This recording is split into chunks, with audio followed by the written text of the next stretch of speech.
Hello student, आज की video UP board कक्षा 12 के बच्चों के लिए काफी महत्वपूर्ण होने वाली है। आज की इस वीडियो में आपका 10 नंबर की तैयारी कंफर्म होगा।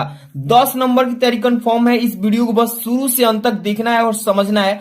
आज की इस वीडियो में देखिए, आपको 4 ऐसे महत्वपूर्ण लेखक के जीवन परिचय बताऊंगा और 4 ऐसे कवि के मतलब कि महत्वपूर्ण जीवन परिचय बताऊंगा जो कि बोर्ड एग्जाम में 100% गारंटी कहता हूं कि एक आपको देखने को मिलेगा। और आज की इस वीडियो में आपको बताऊंगा एक जीवन परिचय लेखक का और एक जीवन परिचय आपको बताऊंगा, यहां पे देख लीजिए, कवि का, जो कि आपको 100% बोर्ड एग्जाम में देखने को मिलेगा। और 5 नंबर का एक कवि का जीवन परिचय आएगा पेपर में और 5 नंबर का एक लेखक का, यानी कि 10 नंबर इस वीडियो से कंफर्म होगा। तो आज की इस वीडियो को लाइक कर दीजिए, चैनल पर नए हैं तो सब्सक्राइब कर लीजिएगा और एम है कि इस वीडियो को 1000 लाइक पहुंचवा दीजिए। ऐसे ही आपको इंग्लिश का भी आर्टिकल कैसे लिखे, इंपॉर्टेंट आर्टिकल, और आपको जो लेटर राइटिंग आता है वो भी बताऊंगा। बस आपको 1000 लाइक पहुंचवाइए, ज्यादा से ज्यादा बच्चों में शेयर कीजिए, चैनल पे नए तो सब्सक्राइब कर लीजिएगा ताकि ऐसे ही सारे सब्जेक्ट की मैं बेस्ट इंपॉर्टेंट क्वेश्चन आपके पास भेजता रहूं।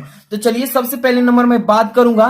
यहां पे आपको सबसे पहले नंबर यहां पे पहले बता दूं कि कौन सा इंपॉर्टेंट है जो कि आपको तैयारी में सबसे ज्यादा कारीगर रहेगा। तो देख सकते हैं यहाँ पे हिंदी के महत्वपूर्ण लेखक, यहाँ पर पहले मैं लेखक के बारे में बताता हूं। चलिए, फर्स्ट नंबर जो लिखा गया है यहाँ पे डॉक्टर हजारी प्रसाद द्विवेदी। ये जो है डॉक्टर हजारी प्रसाद द्विवेदी जी, इनका जीवन परिचय आप देख लीजिएगा। Paper previous year question paper निकाल कर देखिए, बोर्ड एग्जाम में बार बार रिपीट करता है, बार बार पूछता है, इसलिए इसको आप अच्छे से तैयार करके जाना है। ठीक है, डॉक्टर हजारी प्रसाद द्विवेदी जी का। और आज की इस वीडियो में इनका ही जीवन परिचय कैसे लिखना है, अच्छे से कैसे लिखेंगे कि पूरा 5 नंबर में 5 नंबर मिल जाए। और कौन से जीवन परिचय में ऐसी चीज छोड़ देते हैं तो नंबर कट जाता है। इसीलिए तो आज की इस वीडियो में सीख लीजिए एक एक चीज। थोड़ा सा समय तो लगेगा, लेकिन आपको यहाँ पे 5 नंबर और 5 नंबर 10 नंबर कंफर्म होगा। तो यहाँ पे दूसरा देखिए, आपको यहाँ पे बता रहा हूं, दूसरा है प्रोफेसर जी सुंदर रेड्डी। यहाँ पे प्रोफेसर जी सुंदर रेड्डी का आप जीवन परिचय 100% जितने मैं बता रहा हूं, आपके पास अभी तो कम से कम 3-4 महीने टाइम है। इसी टाइम में आपको इन सारे कवियों का जीवन परिचय, लेखकों का जीवन परिचय तैयार करना है। तो दूसरा हो गया। तीसरा देखिए, ये है आपके तीसरे वासुदेव शरण अग्रवाल जी, ये लेखक हैं और इनका आप जीवन परिचय अच्छे से तैयार कर लीजिएगा। जितने मैं बताते चल रहा हूं सभी बोर्ड एग्जाम की दृष्टि से ही बताया जा रहा है। काफी मेहनत, एनालिसिस, यानी एनालिसिस का मतलब समझ रहे हैं ना, काफी जांच पड़ताल के बाद इसको तैयार किया जा रहा है। इसके बाद 4 नंबर जो है आपके लेखक doctor APJ Abdul Kalam. Doctor APJ Abdul Kalam का भी जीवन परिचय आप इनका तैयार कर लीजिएगा, जो कि बोर्ड एग्जाम में इसमें से एक तो 100% 2 देखने को मिलेगा, बट आप इसमें से एक अगर अच्छे से तैयार करते हैं तो 100% पेपर में देखने को मिलेगा। ठीक है, अगला देख लीजिए, आपका है कवि का। तो यहाँ पे कवि हैं हिंदी के महत्वपूर्ण कवि, इनका भी तैयार करके जाना है। ध्यान समझिएगा, जयशंकर प्रसाद पहले नंबर पर लिया गया है। यहाँ पे देखिए, जयशंकर प्रसाद जी का, ये आपके कवि हैं। इनका जीवन परिचय बोर्ड एग्जाम में बार बार, पिछले साल का पेपर देखिए, जितने 2019 का, 2020 का, 22 का, 21 का देख लीजिएगा, ये हर एक जिला में अलग अलग पेपर का कोड का आता है प्रश्न पत्र, और उसमें आपको जयशंकर प्रसाद जी का देखने को 100% मिला होगा। और देख लीजिए, काफी इंपॉर्टेंट 2023 के लिए है। और यहाँ पे देखिए रामधारी सिंह दिनकर जी का, रामधारी सिंह दिनकर दूसरे नंबर पे हैं। इसको अच्छे से रिवीजन करके जाना है। जितने में आपको लेखक कवि का बता रहा हूं, ये आपके रामधारी सिंह दिनकर जी का है। ठीक है, इसके बाद तीसरा नंबर है आपका महादेवी वर्मा, जो कि आपकी महादेवी वर्मा एक कवि हैं। इनका पेपर में आना 100% तय है और बोर्ड एग्जाम 2023 में तो इनका एकदम 100% बोल रहा हूं ना, इसको तैयार करके ही जाना। इसके बाद मैथिली शरण गुप्त जी चौथे नंबर पे लिया गया है इनको, चौथे नंबर पे, और इनका ही जीवन परिचय आज की इस वीडियो में हम पूरा बताएंगे और 100% आना तय है मैथिली शरण गुप्त जी का जीवन परिचय। तो 4 बताए हैं आपके कवि के, 4 बताए हैं आपके लेखक के, चारों को अच्छे से तैयारी कर लेना है। और इसके बाद देखिए, लेखक का जीवन परिचय में आपको डॉक्टर हजारी प्रसाद द्विवेदी जी का बता रहा हूं। सबसे पहले कैसे लिखना है, एक एक चीज समझते चलिए। यहाँ पे देखिए, सबसे पहले नंबर आपको बोर्ड एग्जाम में अगर लिखना होगा जीवन परिचय तो कैसे लिखेंगे ताकि एक भी नंबर न कटे। तो तुरंत वीडियो को जो बच्चे लाइक नहीं है, लाइक कर दीजिए, काफी मेहनत लगता है बच्चों। ध्यान समझिएगा, डॉक्टर हजारी प्रसाद द्विवेदी, इनको पहले जिनका जीवन परिचय आप लिख रहे हैं सबसे ऊपर लिखेंगे, है ना, यहाँ पे टॉप में डॉक्टर हजारी प्रसाद द्विवेदी ऐसे लिख के अंडरलाइन भी कर सकते हैं ताकि सुंदर लगे सभी बच्चों से कॉपी। और इनका यहाँ पे जीवन परिचय हेडिंग लगाएंगे। क्या लिखेंगे इनके जीवन परिचय में, और क्या चीज होता है जीवन परिचय में इंपॉर्टेंट चीज, अगर वो छोड़ देते हैं तो नंबर कट जाता है, तो यही चीज सीखिए। देखिए डॉक्टर हजारी प्रसाद द्विवेदी जी का जीवन परिचय हेडिंग लगा लेंगे, लिखेंगे। देखिए आचार्य हजारी प्रसाद द्विवेदी, देखिए आचार्य हजारी प्रसाद द्विवेदी का जन्म सन 1907 ईस्वी। अब देखिए किसी भी कवि का लेखक का जीवन परिचय लिख रहे हैं तो किस सन में उनका जन्म हुआ है, यहाँ पे आप ब्लैक पेन से लिखिएगा, है ना, इंडिकेट करने के लिए आप ब्लैक पेन से लिखिएगा। मैं कॉपी पर ये रेड पेन यूज किया हूं, लेकिन बोर्ड एग्जाम में केवल ब्लू पेन ब्लैक पेन से लिखना है। ये आप सन जो है इसको काला से लिखिएगा। देखिए आचार्य हजारी प्रसाद द्विवेदी जी का जन्म सन 1907 ईस्वी को बलिया जिले के दुबे के छपरा ग्राम में हुआ था। तो ये हो जाएगा इनका फर्स्ट इंट्रोडक्शन। इसके बाद दूसरा स्टेप, आप देखिए अब यहां से देखिए दुबे के छपरा ग्राम में हुआ था। इनके पिता यानी पिता का नाम अनमोल द्विवेदी, इनके पिताजी का नाम भी हेडलाइट किया गया है। हेडलाइट यहाँ पर देखिए हाईलाइट के रूप में है, तो इसको आप ब्लैक पेन से लिखिएगा, है ना। यहाँ पे उनके पिताजी का नाम क्या था, अनमोल द्विवेदी, तथा माता का नाम, यहाँ पे देखिए माता का नाम ज्योतिषीमती, उनके माता जी का नाम क्या था, ज्योतिषीमती, यहाँ पे जो कि ब्लैक पेन से लिखना था। द्विवेदी जी सरयू पारीड़, यानी कि द्विवेदी जी जो थे सरयू पारीड़ ब्राह्मण थे। क्या थे, एक सरयू पारीड़ ब्राह्मण थे। इनके बचपन का नाम जो था वैद्यनाथ था। क्या था, वैद्यनाथ। ये आपको काला पेन से लिखना है बोर्ड एग्जाम में, एक भी नंबर नहीं कटना चाहिए, तो ऐसे ही लिखना होगा जैसे कि मैं बता चल रहा हूं, ठीक है। द्विवेदी था, वैद्यनाथ द्विवेदी था। अब देखिए सन 18, यहाँ पे देखिए 18 मई सन 1979 ईस्वी को हिंदी का यह महान पुत्र स्वर्ग में लीन हो गए, यानी कि स्वर्ग में विलीन हो गए, यानी लीन हो गए, जो कभी वापस नहीं आए, ठीक है। तो इस तरीके से आपको अच्छे से एक एक चीज को ध्यान में रखना होता है, ठीक है ना। सबसे पहले आपको उनका जन्म किस सन में हुआ था ये चीज लिखेंगे, ओके। आपको काला पेन से लिखना है। अब उनके पिताजी का नाम क्या था, उनकी माता जी का नाम क्या था, उनका बचपन का नाम जो दिया है वो क्या था, और किस मई सन में, तो 18 मई सन 1979 ईस्वी को हिंदी का यह महान पुत्र स्वर्ग में लीन हो गए। इस तरीके से जीवन परिचय लिखेंगे तो आपको यहाँ पे 3 नंबर मिल गया। अब साहित्यिक परिचय लिखेंगे, साहित्यिक परिचय से 2 नंबर मिलेगा, ठीक है। यहाँ पर देखिए 5 नंबर अचीव करना है और चीजें इसमें जोड़ना है। तो यहाँ पे देखिए साहित्यिक परिचय हेडिंग बनाएंगे। साहित्यिक परिचय उनका क्या है, हजारी प्रसाद द्विवेदी जी का, तो ध्यान से समझिएगा इसको कि आचार्य हजारी प्रसाद द्विवेदी जी का हिंदी साहित्य के अंतर्गत आलोचना तथा निबंध के क्षेत्र में अविस्मरणीय, जिसको कभी भुलाया ना जा सके, उसी को बोलते हैं अविस्मरणीय योगदान है, ठीक है। अब देखिए सन 1930 ईस्वी में काशी हिंदू विश्वविद्यालय से ज्योतिषाचार्य की उपाधि तथा सन 1949 ईस्वी में लखनऊ विश्वविद्यालय से डिलीट की उपाधि प्राप्त की, ठीक है। डिलीट की उपाधि प्राप्त की किस सन में, 1949 ईस्वी में लखनऊ विश्वविद्यालय से। इसके बाद कई विभागों के अध्यक्ष एवं प्रमुख भी रह चुके, कौन, आपके हजारी प्रसाद द्विवेदी। तो इतना आपको साहित्यिक परिचय लिखेंगे। अब इसके बाद थोड़ा सा आगे कृतियां उनकी लिखेंगे। कृतियां बोर्ड एग्जाम में लिखना अनिवार्य है, ठीक है। कृतियां यहाँ पे देखिए बताया गया है, कृतियां हेडिंग डालेंगे, कृतियां ऐसे ही डालना है, ठीक है।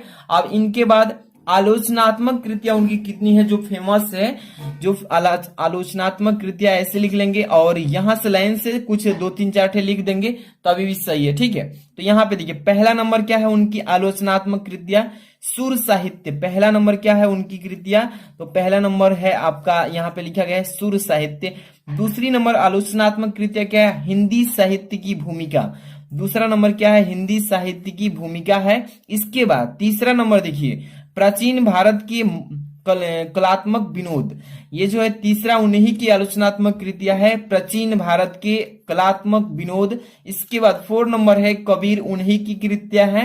5 नंबर नाथ संप्रदाय। ये सभी कृतियां आपको मतलब कि बोर्ड एग्जाम में अगर आप 4 थे 5 लिख देते हैं तो भी कोई भी नंबर नहीं कटेगा। अनिवार्य जरूरी नहीं कि 5 ही लिखेंगे, 3 भी लिख सकते हैं, ठीक है। लेकिन आपको जितना याद है तो अच्छे से लिख सकते हैं। अब इसके बाद थोड़ा सा आगे बढ़ा देंगे, इसमें निबंध संग्रह, ठीक है। निबंध संग्रह उनका क्या है ये भी लिखेंगे, ठीक है। आपको काला पेन से हैंडल लगाएंगे ऐसे ही, जैसे कि कल्पलता, कल्पलता एक उन्हीं की निबंध संग्रह है। इसके बाद अशोक के फूल, ये भी उन्हीं की क्या है, निबंध संग्रह है, अशोक के फूल। इसके बाद कूटज, कूटज भी उन्हीं की निबंध संग्रह है। विचार और विनक, विचार और विनक जो है उन्हीं की क्या है, निबंध संग्रह है, विचार और विनक। इनके बाद विचार प्रवाह, विचार प्रवाह भी उन्हीं की निबंध संग्रह है, तो इतना लिख लेंगे। इसके बाद उपन्यास थोड़ा सा लिख देंगे तो भी ठीक है, अगर नहीं लिखते हैं तो भी कोई बात नहीं है, क्योंकि नंबर अब नहीं कटने वाला है। उपन्यास लिख देते हैं बोर्ड एग्जाम में तो अच्छा रहता है। जैसे उपन्यास हेडिंग लगाएंगे और लिखेंगे बाण भट्ट की आत्मकथा, एक हो गई, बाण भट्ट की आत्मकथा उन्हीं की है आत्मकथा, ठीक है, उपन्यास है। अब इसके बाद दूसरा अनामा दास का पोथा, अनामा दास जो है उन्हीं की पोथा उपन्यास है। पुनर्नवा उन्हीं की उपन्यास है, ठीक है। अब चारूचंद लेख, ये उन्हीं की उपन्यास है। तो जितने भी चीजें मैंने बताया है इस लेखक के जीवन परिचय में, कि देखिए जन्म कब हुआ, उनके पिताजी का नाम क्या है, उनके माताजी का नाम, उनका बचपन का नाम क्या है, किस सन में उनकी मृत्यु हुई, और मतलब कि कहाँ हुई, ये चीजें जो इंपॉर्टेंट है उसको लिखना है आपको ब्लैक पेन से। और इसमें जो साहित्यिक परिचय है इसमें उनका भूमिका क्या है, योगदान क्या है, ये चीज लिखेंगे। और उनकी आलोचनात्मक कृतियां लिख देंगे, 2-4 ठे ऐसे करके निबंध संग्रह उपन्यास लिख देंगे। कंप्लीट हो गया 5 नंबर। अब इसके बाद मैं बता रहा हूं, यहाँ पे ध्यान से समझिएगा, ये थे कवि के लेखक परिचय। अब यहाँ पर देखिए, यहाँ पे सॉरी ये लेखक का था ना, इसके बाद ये कवि का बता रहा हूं। इसमें से आपको देखिए जयशंकर प्रसाद जी का मैं अपने यूट्यूब चैनल पे डाल दिया हूं। जैसे में सर्च करना है जयशंकर प्रसाद का जीवन परिचय बाय यूट्यूब स्टडी, आपके पास आ जाएगा, ठीक है। रामधारी सिंह दिनकर जी का भी डाल चुका हूं, महादेव वर्मा जी का डाल चुका हूं। ये देखिए मैथिली शरण गुप्त जी का इस वीडियो में बता रहा हूं, जो कि काफी महत्वपूर्ण है, इनको अच्छे से तैयार कर लीजिए। मैथिली शरण गुप्त जी एक कवि हैं, 5 नंबर का इनका भी आएगा। चलिए ध्यान समझ लीजिए, इनका जीवन परिचय कैसे लिखेंगे, A to Z चीजें आपको समझाया जा रहा है, तो समझते चलिए अच्छे से और बोर्ड एग्जाम की तैयारी कर लीजिए। तो देख सकते हैं यहाँ पे पहले नंबर मैथिली शरण गुप्त, ऊपर जो हेडिंग लगाया गया है मैथिली शरण गुप्त, ऐसे ही आपको भी बोर्ड एग्जाम में ऊपर सबसे पहले मैथिली शरण गुप्त लिखना है। इसके बाद अंडरलाइन कर देंगे नीचे से। अब इनका जीवन परिचय ऐसे हेडिंग लगाएंगे, देखिए ऐसे लिखेंगे तो एक भी नंबर नहीं कटने वाला है और फुल में फुल मिलेगा। जीवन परिचय लिखेंगे और क्या लिखेंगे इनमें, इनका जीवन परिचय कि मैथिली शरण गुप्त, यहाँ पे देखिए मैथिली शरण गुप्त का जन्म सन 1886 ईस्वी। तो देखिए इसको मैं लाल से लिखा हूं, लेकिन आपको बोर्ड एग्जाम की कॉपी पे लाल पेन, ब्लू पेन, अरे सॉरी नीला पेन, मतलब केवल ब्लैक पेन और ब्लू पेन का यूज करना है, तो इसको काला से लिखिएगा। मैथिली शरण गुप्त जी का जन्म सन 1886 ईस्वी में चीर गांव में हुआ था, ठीक है। किस गांव में, तो चीर गांव में हुआ था। इसके बाद देखिए उनके पिता, उनके जो पिता थे क्या थे, उनके पिता का नाम सेठ रामचरण गुप्त थे। उनके पिता कौन थे, सेठ रामचरण गुप्त। ये देखिए मैं रेड कलर से लिखा हूं पेन से, बट आपको लिखना है ब्लैक पेन से ये चीज। अब देखिए सेठ रामचरण गुप्त स्वयं एक अच्छे कवि थे। उनके पिताजी जो थे सेठ रामचरण गुप्त, वो भी एक क्या थे, अच्छे कवि थे। अब देखिए गुप्त जी पर अपने माता पिता का पूर्ण प्रभाव पड़ा था, ठीक है। जो मैथिली शरण गुप्त जी थे उनके जो माता पिता थे उन्हीं का गुण जो इन पर असर पड़ा था। इसके बाद देखिए आचार्य महावीर प्रसाद द्विवेदी से भी उन्हें बहुत प्रेरणा मिली थी। जो हमारे आचार्य महावीर प्रसाद द्विवेदी जी थे, इनसे मैथिली शरण जी को बहुत सारे गुण मिले थे, प्रेरणा मिली थी, सीख मिला था, ठीक है, जीवन में। आगे देखिए गुप्त जी विनम्र, हंसमुख एवं सरल स्वभाव के व्यक्ति थे। कौन, तो मैथिली शरण जी गुप्त जी थे, उनका व्यवहार कैसा था, तो विनम्र था। यहाँ पे देखिए विनम्र, किसी भी चीज को कहने में विनम्रता के साथ कहते हैं, एक कोमलता के साथ। उनका जो स्वभाव था हंसमुख एवं सरल स्वभाव के व्यक्ति थे, तो इतना लिख लेंगे। इसके बाद देखिए इसका सकेत यहाँ पे लिखा गया ना, सकेत महाकाव्य पारितोषिक भी मिला है उनको। सकेत महाकाव्य पारितोषिक भी मिला है किसको, मैथिली शरण गुप्त जी को। तो ये चीजें लिखना है इसके आगे। अब लिखेंगे कि भारत सरकार द्वारा गुप्त जी को साहित्य सेवा के लिए पद्म भूषण में से सम्मानित किया गया है, ठीक है। किसको? मैथिली शरण गुप्त जी को भारत सरकार द्वारा गुप्त जी को साहित्य सेवा के लिए, किसके लिए? साहित्य में जो उनका सेवा था उस सेवा के लिए पद्म भूषण से गुप्त जी को सम्मानित किया गया सरकार के द्वारा। इसके बाद देखिए जीवन के अंतिम क्षणों, जो उनका अब अंतिम क्षण चल रहा था जीवन का, तो जीवन के अंतिम क्षणों तक ये निरंतर साहित्य सृजन, मतलब जो साहित्य में उनका सेवा था उसको लगातार सृजन करते रहे, उसमें लगातार लगे रहे अंतिम क्षण तक। अब देखिए 12 दिसंबर सन 1964 ईस्वी को माँ भारती का यह महान साधक स्वर्ग में विलीन हो गए। तो इनका यहाँ पे मृत्यु का जो समय लिखा गया है देख लीजिए, 12 दिसंबर सन 1964 ईस्वी को माँ भारती का यह महान साधक स्वर्ग में विलीन हो गए। तो जो चीजें बताया जा रहा है कि जीवन परिचय में क्या क्या इंपॉर्टेंट है उसको तैयार करके रखना है। उनका जन्म किस सन में हुआ था, उनके किस गांव में जन्म हुआ था, उनके पिताजी का, माताजी का नाम, उन्होंने अपना क्या योगदान रखे हैं, जीवन में कितनी पढ़ाइयां की हैं, उन सभी चीजों को बीच में डालना है।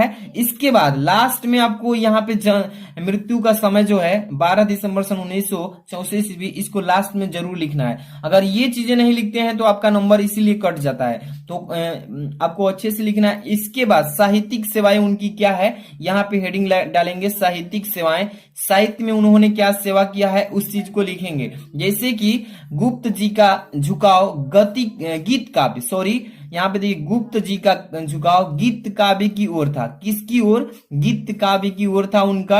अब देखिए और राष्ट्र प्रेम उनकी कविता का प्रमुख, यहाँ प्रमुख लिखे, प्रमुख स्वर रहा है। ठीक है, कैसा स्वर रहा है? प्रमुख, सबसे ज्यादा उसी पर उनका कविता लिखने पर राष्ट्र प्रेम के ऊपर प्रमुख स्वर रहा है, ज्यादा उसी पर मतलब कि अपना समय दिए हैं। अब देखिए इनके काव्य में भारतीय संस्कृति का प्रेरणाप्रद चित्रण हुआ है। ठीक है, इससे सीख मिल रही है कि इसकी काव्य में इन्होंने जितने भी अपने काव्य भारतीय संस्कृति का प्रेरणा चित्रण किया है उसमें सभी हमारे देश के प्रति प्रेरणा मिला है। इसके बाद देखिए इसमें क्या लिखेंगे, थोड़ा सा आगे चीजें इसमें और भी इंक्लूड करेंगे। क्या लिखेंगे देखिए, इन्हें किसके रूप में? साकेत महाकाव्य पर हिंदी साहित्य सम्मेलन प्रयाग से मंगला प्रसाद पारितोषिक भी मिला है, इन्हों को भी मिला है मंगला प्रसाद पारितोषिक। ठीक है, इतने चीजें आपको किस में लिखना है? साहित्यिक सेवाएं में। कंप्लीट हो गया। अब इनकी थोड़ी सी रचना जो भी चीजें हैं उसको लिखेंगे हेडिंग लगाकर, रचना। इस तरीके से रचना में लिख देंगे कि गुप्त जी समस्त रचनाएं दो प्रकार की है। गुप्त जी की जितनी भी रचनाएं हैं उसको दो प्रकार में डिवाइड किया गया है, एक नंबर अनुदित में और दूसरा नंबर मौलिक में। ठीक है, मौलिक उपन्यास जैसे पढ़ते हैं ना, तो उसी तरीके से उनकी जो समस्त रचनाएं हो दो भागों में बांटी गई है, एक अनुदित में, एक मौलिक में। ठीक है, अब इनकी अनुदित रचनाओं में दो प्रकार का साहित्य है, कुछ काव्य के रूप में है और कुछ नाटक के रूप में है। इसी तरीके से आपको भी बोर्ड एग्जाम में लिखना है। ठीक है, एक भी नंबर नहीं कटेगा अगर ऐसे लिखते हैं तो। इसके बाद अगला है टॉपिक सकेत, मतलब कि अगला आपको इसमें रचना के बाद क्या लिखेंगे, थोड़ा सा सकेत लिख देंगे उनका जो भी है सकेत। यह उत्कृष्ट महाकाव्य है, यह उत्कृष्ट क्या है? महाकाव्य, जो श्री रामचरितमानस के बाद राम काव्य का प्रमुख स्तंभ रहा है। ठीक है, इस तरीके से अच्छे से लिख देंगे, एक भी नंबर नहीं कटेगा इस तरीके से अगर लिखते हैं। अगर आप चाहते हैं कि सकेत नहीं लिखें तो छोड़ भी सकते हैं, लेकिन अगर अच्छे से लिख देते हैं, दो तीन चीजें इसमें इंक्लूड कर देते हैं थोड़ा सा टाइम देकर, एक भी नंबर नहीं कटेगा और एग्जामिनर आपको फुल में फुल नंबर देगा। इसके बाद देखिए यहाँ पे लिखेंगे भारत भारती। ठीक है, भारत भारती, इसमें लिखेंगे इसमें भारत की दिव्य संस्कृति और गौरव का गान किया गया है, उनके जो भारत भारती रचना है। ठीक है, इसके बाद देखिए यहाँ पे अगला है टॉपिक साहित्य में उनका स्थान, जो उन्होंने साहित्यिक सेवाएं किया है तो उस साहित्यिक सेवाएं के अलावा इनका साहित्य में कितना स्थान मिला है, किस स्थान पर थे। देखिए राष्ट्र कवि मैथिली शरण गुप्त जी, ये हमारे जो मैथिली शरण गुप्त जी हैं ये राष्ट्र कवि हैं, राष्ट्र में घोषित हैं। ठीक है, तो राष्ट्र कवि मैथिली शरण गुप्त आधुनिक हिंदी के सर्वाधिक लोकप्रिय, आधुनिक मतलब नया होता है, आधुनिक मतलब नया, यानी कि आधुनिक युग के हिंदी के सर्वाधिक मतलब सबसे अधिक, लोकप्रिय मतलब लोगों के बीच में इनका प्रेम बढ़ना कवि रहे, मतलब कि लोकप्रिय कवि रहे। अब देखिए खड़ी बोली को काव्य के सांचे ढालकर, खड़ी बोली को काव्य के सांचे ढालकर परिष्कृत करने का जो असाधारण कौशल उन्होंने दिया है वह अविस्मरणीय रहेगा, यानी कि जिसको कभी भूला नहीं जाएगा। तो इतना आपको चीजें लिखना है जो कि बोर्ड एग्जामिनर जो है एक कभी नंबर नहीं काटेगा और फुल नंबर आपको अचीव करने के लिए दे देगा, यानी प्राप्त कर सकते हैं। तो ये 10 नंबर की वीडियो थी। एक बार इस वीडियो को शेयर कर दीजिए दूसरे बच्चों में। लाइक नहीं किए तो लाइक करना, चैनल पर नए हैं तो सब्सक्राइब करना, ताकि आपको नेक्स्ट डे इंग्लिश का आर्टिकल कैसे लिखें फुल नंबर पाने के लिए, वो भी 10 नंबर का आर्टिकल आता है, लेटर राइटिंग भी आता है 10 नंबर का, तो उसकी वीडियो मैं अलग से बताऊंगा कि 5-5-6 याद कर लेते हैं और कैसे लिखना है, कौन सी इंपॉर्टेंट चीज होता है छोड़ देते हैं तो नंबर भी कट जाता है, तो वो चीज उसमें बताया जाएगा। तो इसको लाइक शेयर कर देना। और इसका अगर पीडीएफ चाहते हैं तो फिर टेलीग्राम का डिस्क्रिप्शन में लिंक पड़ा हुआ है, टेलीग्राम ज्वाइन कीजिए, वहां से व्हाट्सएप ग्रुप ज्वाइन कीजिए। मिलते हैं नेक्स्ट वीडियो में। Thanks for watching.